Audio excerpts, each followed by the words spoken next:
मधेपुर में अमेरिकी B-2 bomber की तैनाती और 2 B-2 बॉम्बर्स की तैनाती को लेकर खबर। नेतन्याहू की ट्रंप के साथ बातचीत के बाद हुआ यह फैसला।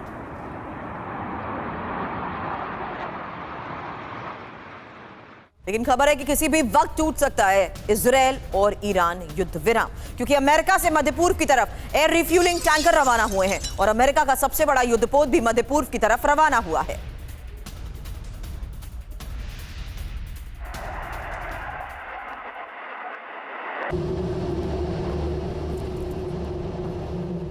अमेरिका का यह सबसे बड़ा युद्धपोत मध्य पूर्व की तरफ रवाना हुआ है। हालांकि अमेरिका की ये डिप्लॉयमेंट और ये मूवमेंट क्या महज सिर्फ एक प्रोजेक्शन है, या बड़ी खबर यह है कि जल्द इजरायल और ईरान का युद्ध विराम टूट सकता है। तो ईरान पर दूसरा संकट है क्या? फिलहाल खबर जानिए। जहां मध्यपूर्व में अमेरिकी हलचल को देखते हुए खबर बढ़ी है। खबर है किस तरीके से 2 B-2 बॉम्बर्स की तैनाती हुई है और USS गेरार्ड युद्धपोत रवाना हुए हैं।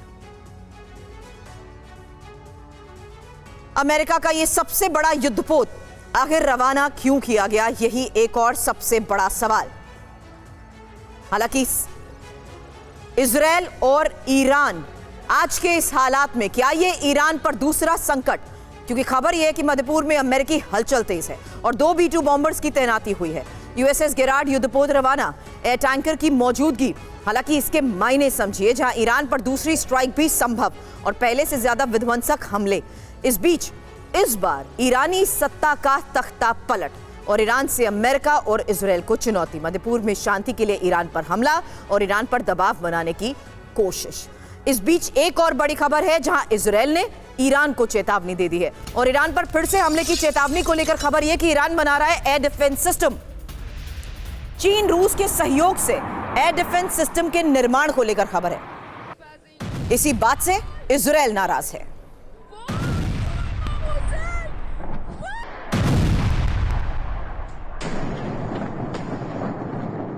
तो ईरान पर आक्रमण, इस बार समूल विनाश। नेतन्याहू ईरान को सबक सिखाना चाहते हैं।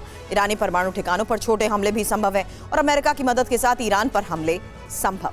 हालांकि ईरान पर दूसरा हमला क्यों, ये एक और बड़ा सवाल, क्योंकि जून में हुए हमलों के बाद भी ईरानी परमाणु कार्यक्रम जारी है और 12 दिन के युद्ध में ईरानी परमाणु कार्यक्रम को कम नुकसान।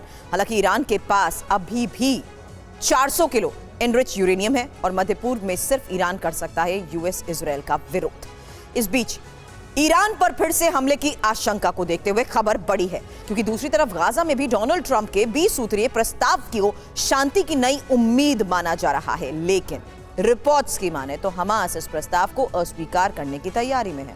हमास का दावा यह है कि यह प्रस्ताव पूरी तरह से इजरायल के हक में है। अब अगर हमास प्रस्ताव पर हस्ताक्षर से इनकार करता है तो गाजा में शांति की आखिरी उम्मीद भी खत्म हो जाएगी। गाजा में बरसता ये बारूद अभी शांत नहीं होने वाला।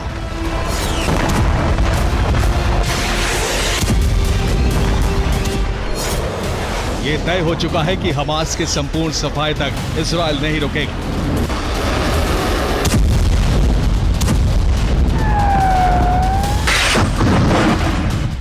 और इसकी वजह है ट्रंप के 20 सूत्रीय प्रस्ताव पर हमास का रुख।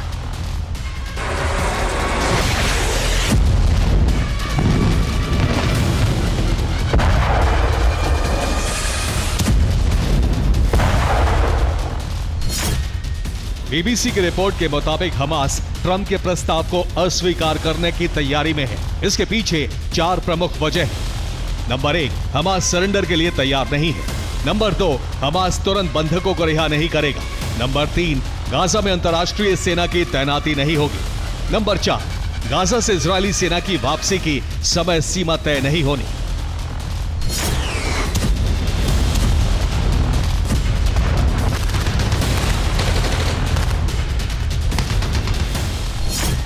दावा है कि हमास ने ट्रंप के 20 सूत्रीय प्रस्ताव को एक तरफा बताया है, जो पूरी तरह से गाजा विरोधी है। यही वजह है कि वो ट्रंप के प्रस्ताव पर हस्ताक्षर के लिए तैयार नहीं है।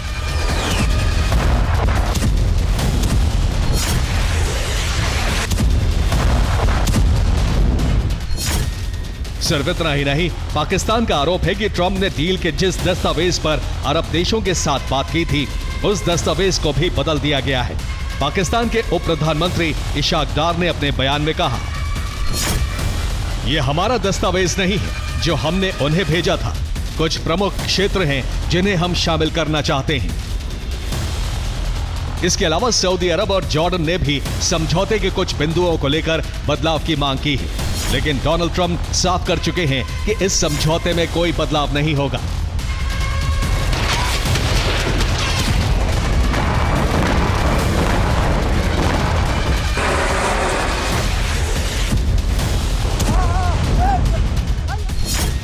यही वजह है कि हमास ने ट्रंप के प्रस्ताव को स्वीकार करने से इनकार कर दिया है। हालांकि कतर और तुर्की जैसे देश अब भी हमास से बात कर रहे हैं। ट्रंप के 20 सूत्री प्लान को स्वीकार करने का दबाव डाला जा रहा है।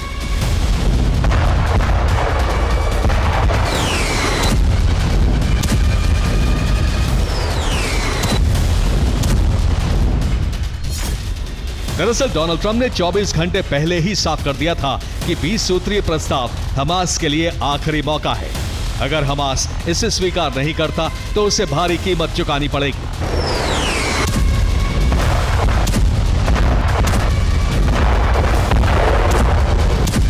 हमास के इनकार से साफ है कि उसे ट्रंप और बेंजामिन की धमकी की कोई परवाह नहीं, और इसका नतीजा भी गाजा में नजर आने लगा है।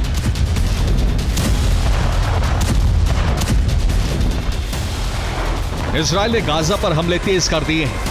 आईडीएफ का दावा है कि उसने हमास के 160 ठिकाने तबाह कर दिए। इजराइल के इन हमलों में 24 घंटे के अंदर 31 फिलिस्तीनियों की मौत की खबर है।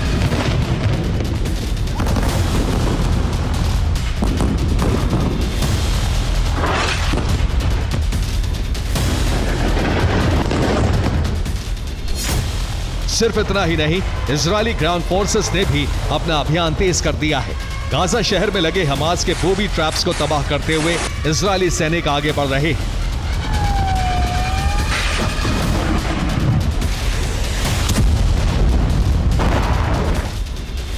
ट्रंप साफ कर चुके हैं कि हमास के इनकार के बाद वो बेंजामिन को खुली छूट दे देंगे, जिसके बाद वो अपने हिसाब से गाजा का हल निकालेंगे। और दुनिया इस बात से वाकिफ है कि बेंजामिन का गाजा प्लान बारूद की राह से होकर गुजरता है। Bureau report, TV9, Bharatvarsh.